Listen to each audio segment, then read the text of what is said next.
Alors bonjour à tous, on se retrouve aujourd'hui non pas au bord de l'eau mais chez moi parce que je vais vous faire un petit tuto sur comment fabriquer des wafters maison. Pour cela, je vais prendre, on va faire une petite quantité, hein. Je vous avais fait une vidéo il y a quelques années sur comment rouler 10 kg de bouillettes en 1 heure. Là ça va être plutôt comment faire une toute petite quantité de wafters en peu de temps aussi. Donc l'idée c'est de pouvoir faire des wafters avec pas forcément beaucoup de matériel. Pour cela j'ai préparé du mix. Je vais faire des wafters Mulberry Florentine. Donc j'ai fait un mix à base de semoule de blé, farine de maïs, soja, un petit peu de Robin Red. Et donc là 50 grammes de mix. Et j'ai pris un mix spécial pop-up flottante, 50 grammes aussi. Donc je vais faire 100 grammes de mix au total, 50-50, pour que ça soit parfaitement équilibré.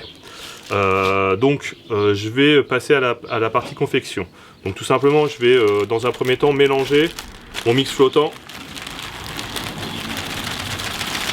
dans mon mix classique. Donc voilà.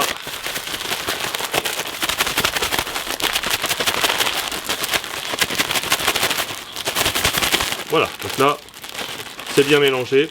On va pouvoir passer à la confection. Donc pour cela, je vais avoir besoin d'un œuf. À peu près, voilà, pour 100 grammes de mix, un œuf ça devrait être à peu près suffisant. Ce que je fais, c'est que j'enlève toujours un petit peu de mix. Donc je vais prendre un tout petit peu de mix que je vais retirer. Comme ça me permettra de finir suivant la taille de l'œuf, si il est un peu gros, ou voilà. Ça me permet de doser finalement la quantité de solide et de liquide. Donc on va commencer. Donc je vais casser un œuf pour commencer.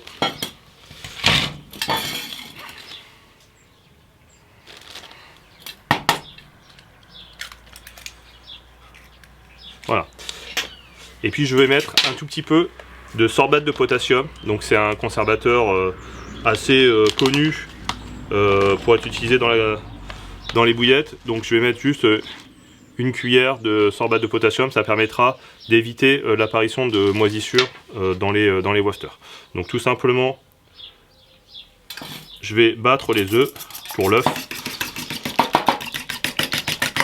avec le sorbate de potassium pour dissoudre les petits copeaux de conservateur dans l'œuf. Alors comme j'ai dit, Mulberry Florentine, donc tout simplement je vais prendre le parfum Mulberry, hein, et puis un sweetener. Donc là, important, le parfum ça va donner de l'odeur et du goût aux appâts, et le sweetener ça va permettre que l'appât, quand il est pris en bouche par un poisson, il soit rejeté moins facilement, parce que les carpes adorent le goût sucré. Donc c'est important de mettre du sweetener. Moi j'en mets dans toutes les compositions, que ça soit sucré ou salé, des mix carnés ou pas. J'en mets toujours du sweetener ou du NHDC, parce que ça enlève l'amertume de certaines farines comme le lupin ou le soja. Donc je vais mettre un bouchon, on va dire même la moitié d'un bouchon de Mulberry, et je vais mettre la même quantité de sweetener. Voilà.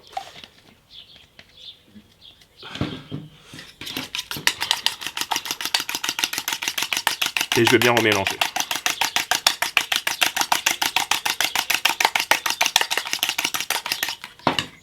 Voilà, donc on va passer maintenant au pétrissage. Donc je vais prendre mes 100 grammes de mix. Je vais mettre, hop,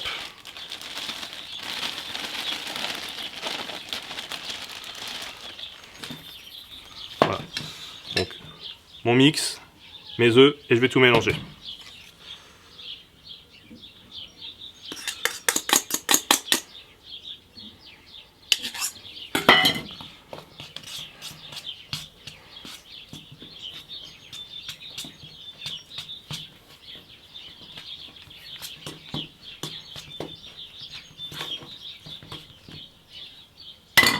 Je vais finir à la main le pétrissage.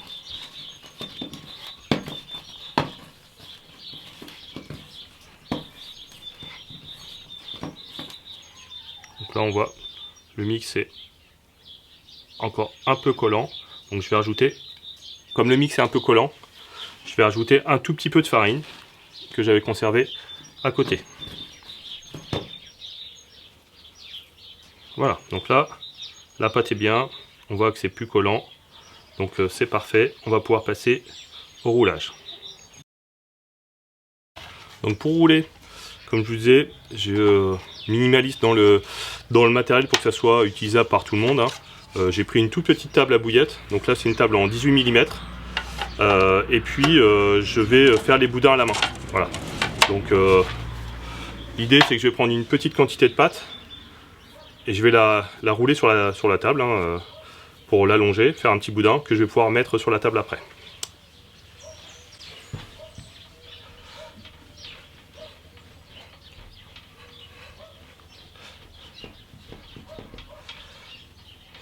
Donc hop, je vais placer ça sur la table et je vais pouvoir rouler.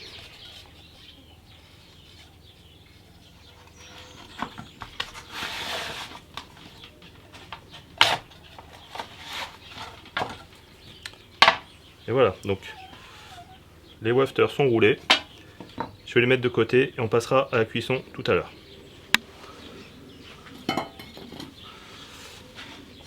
Quantité de pâte, hein, donc tout simplement je prends une petite boule, je vais la rouler sur la table. Voilà, je peux commencer un peu comme ça entre les mains, faire un petit boudin et je vais l'allonger sur la table.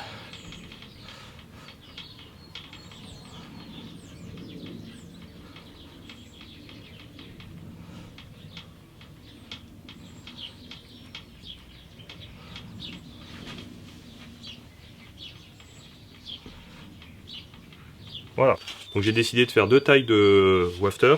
Donc la première table en 18, la deuxième en 16 mm. Ça fera des wafters un petit peu plus petits. Donc bah même chose, hein, j'ai fait un boudin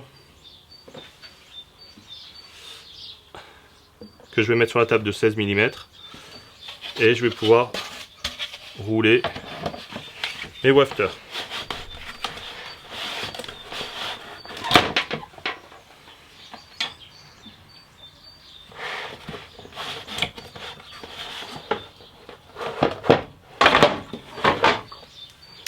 Voilà.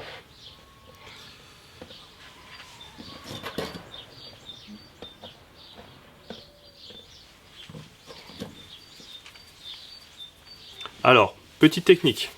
Vous pouvez bien sûr faire des wafters ronds, hein, comme une bille classique, ou vous pouvez vouloir les faire en forme de dumbbell. Alors tout simplement, pour faire des dumbbells, il va falloir faire une pâte, une taille de boudin beaucoup plus petite que la table de roulage. Là par exemple, j'ai une table en 16 mm, je vais essayer de faire un boudin qui va faire à peu près 14 mm, et comme ils seront plus petits, quand on va les rouler, ça va s'allonger, ça va faire des dumbbells.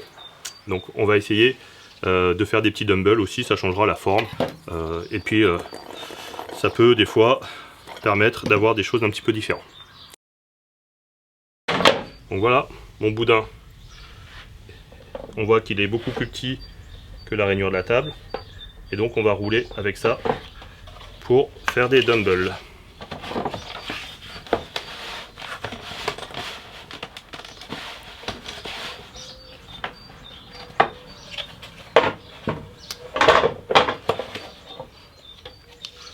Voilà, donc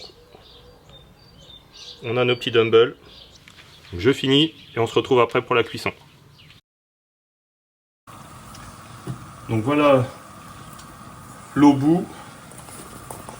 On va tout simplement mettre les wafters à cuire. Et on va les laisser, on va dire 1 minute et demie, 2 minutes.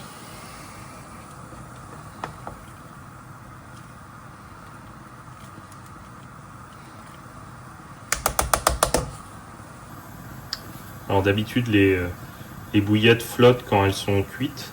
Bon là comme effectivement on a fait des wafters, elles ont tendance à plus flotter, donc c'est pour ça que je préfère les faire cuire 1 minute et demie, 2 minutes, pour être sûr qu'elles soient bien cuites.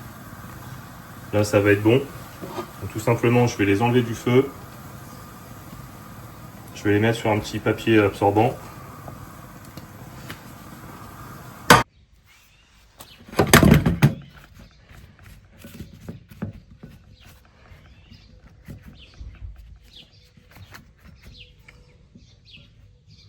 Donc on voit qu'il y a différentes tailles, hein. Du coup des ronds, des petits dumbbells, les dumbbells un peu plus gros, ça permettra de s'adapter un peu à toutes les situations. Donc voilà, j'ai juste absorbé un petit peu l'excédent d'eau sur du papier absorbant. Je les ai mis dans un petit tamis pour qu'il y ait une bonne circulation d'air et je vais les laisser sécher une journée ou deux. Et puis après, je vais pouvoir les mettre dans une boîte prêt à pêcher. Voilà. Donc la réalisation est finie. Objectivement, là j'ai pris le temps d'expliquer, mais je pense que ça a dû me prendre 7 minutes, je pense. Voilà. Et puis plus 2 minutes de cuisson. Donc en moins de 10 minutes, j'ai pu faire donc à la fois des dumbbells, à la fois des wafters, au parfum que je voulais, au diamètre que je voulais. Donc on va dire que sur le plan temps, c'est quand même pas longtemps. Sur le plan économique, finalement un peu de mix. Si on roule déjà des bouillettes, on a déjà tout ce qu'il faut.